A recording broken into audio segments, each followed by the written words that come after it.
Acharji, I think this question may be on behalf of many of us sitting in this auditorium. Every student sitting in this auditorium had a dream not of getting admission in Lakshminarayan Institute of Technology, but getting into IITs. Then after IIT, what? Most of the time the trend, we follow the trend, and trend is IIM. Then many IITians get into IAS. And this is the dream of many young Indians, young minds who are studying, and also of the parents, most of the parents. Of course, those who know about the IITs, IIM, and finally the civil services. Acharya ji, you achieved all. You did your bachelor's in topmost IIT. You did your management from topmost IIM, and also immediately you got into civil services. So even one of these three will satisfy anybody in this country, and his whole family will just rejoice and start dancing maybe. You achieved all this. You got all three top things, not just one of that. And later on, you have chosen a very, very different path. And today, we are listening to you. Of course, I have listened to few of your videos earlier also. And then when I got to know about you more from Wikipedia, then I came to know about your qualifications also. So exactly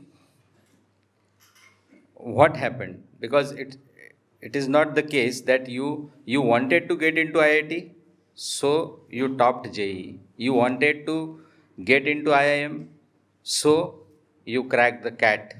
And you wanted to get into civil services, so you were one of the highest toppers. Then what? This is, of course, not exactly I have phrased it as a question, but I am curious to know about it. Thank you. See,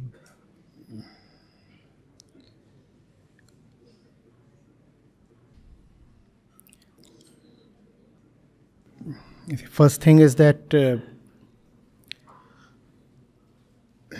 very humbly I would like to say that the way my academic or other achievements have been very gracefully and rather magnanimously portrayed, they have been made to look bigger than they actually are.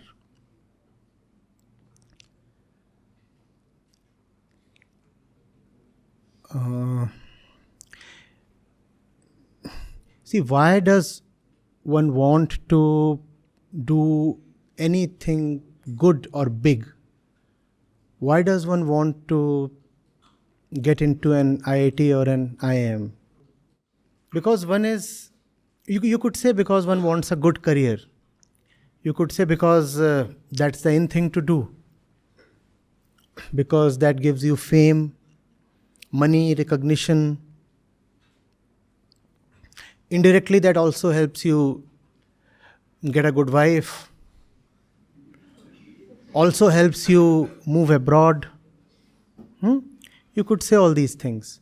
And none of these would be wrong if you say. But go a little deeper. One does all that because one wants to get to the top of life.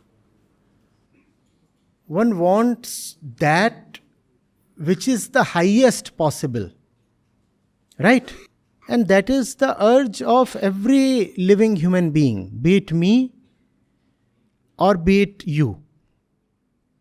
Tell me, does anything ever fully satisfy you? And I'm talking as one of you, as a friend, not as someone on the podium. Does anything ever satisfy you? Is there any number that would ever be perfect? Think of anything that can be quantified. If it can be quantified, there would be a number to it.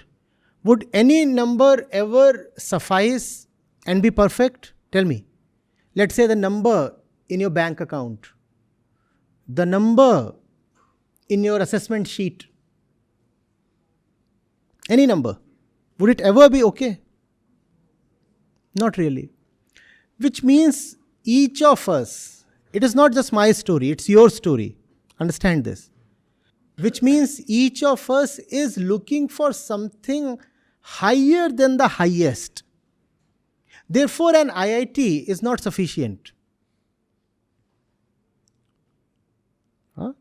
In your college, sir said, you think you'd have been better off had you cracked the JEE and been in an IIT.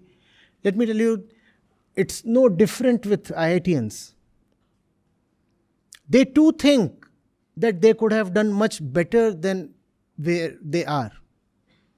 Somebody is not happy with his CGPA, somebody is not happy with his department, somebody not happy with departmental rank, somebody not happy with summer internship, somebody not happy with the choice of courses, somebody not happy with the final placement. There is nobody who is satisfied, and that is okay. That's what makes us human. I'm not complaining. I'm not saying one should be easily satisfied. On the contrary, I am saying that it is this lack of satisfaction that is the very mark of humanness. This lack of satisfaction means we are looking for something yet higher. I might have reached here. No. Even this place does not give me what my consciousness is looking for. And my consciousness is your consciousness. We are just the same when it comes to that consciousness. Externally, obviously, we are different in worldly achievements, in age, in possession, gender, social status. We are all very different. But when it comes to the fundamental nature of consciousness, we are all one. And the fundamental nature of consciousness is discontentment. I love to say that when somebody asks for identity, simply say, Atripta Chetana. I am a dissatisfied consciousness. So, once you are in IIT, it no more appears a big deal. You want something higher. And it's not just in terms of money or social sanction. There's something more to it. This campus could not give me that. So then comes the next thing. Then comes the next thing. And it's not at all a coincidence that finally the thing that I could find is Vedanta. Because I was looking for the highest. I was not very lucky. I did not have a living mentor or somebody. So I took a rather long route to reach Vedanta. Though I had started out pretty early. I was a voracious reader. I read a lot, probably starting at the age of 5 or 7. But still it took me very, very long to finally discover that this that is happening right now between you and me is higher than anything else in the world. And that made it possible for me, after a long and not just long winded actually, very convoluted journey, full of dissatisfaction, full of suffering as well.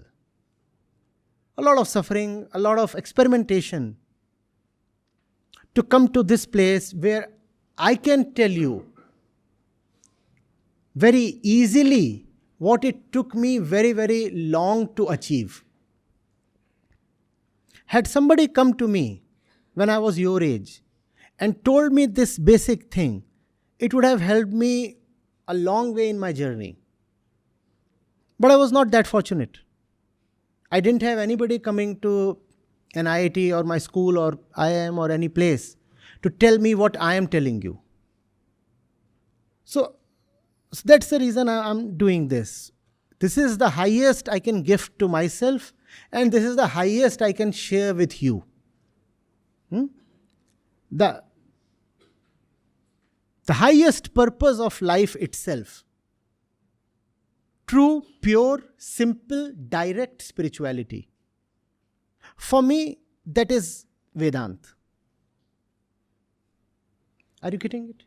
So Vedanta is not something that comes as opposite to worldly life. Most people ask, you could have had anything you wanted in the worldly life. Why did you leave all that and change sides to come to Vedanta? No, I have not changed sides. I have just risen. You want good things, right? So I have the best thing. Is that some kind of deviation or just an extension of what everybody else is doing? You want to involve in a good kind of work, don't you? Don't you? So my long journey has brought me to the best kind of work. Is that not reasonable? There is nothing mystical in it. There are no hidden enlightenment experiences. There is no sharp U-turn. There is no sudden dramatic filmy change of heart. None of that. It's just a long and arduous journey towards finding the next better thing. I have this. What is higher than this? And if I want to find something higher than what I already have, don't you too want that? Please tell me. If you have something, won't you want something higher than that?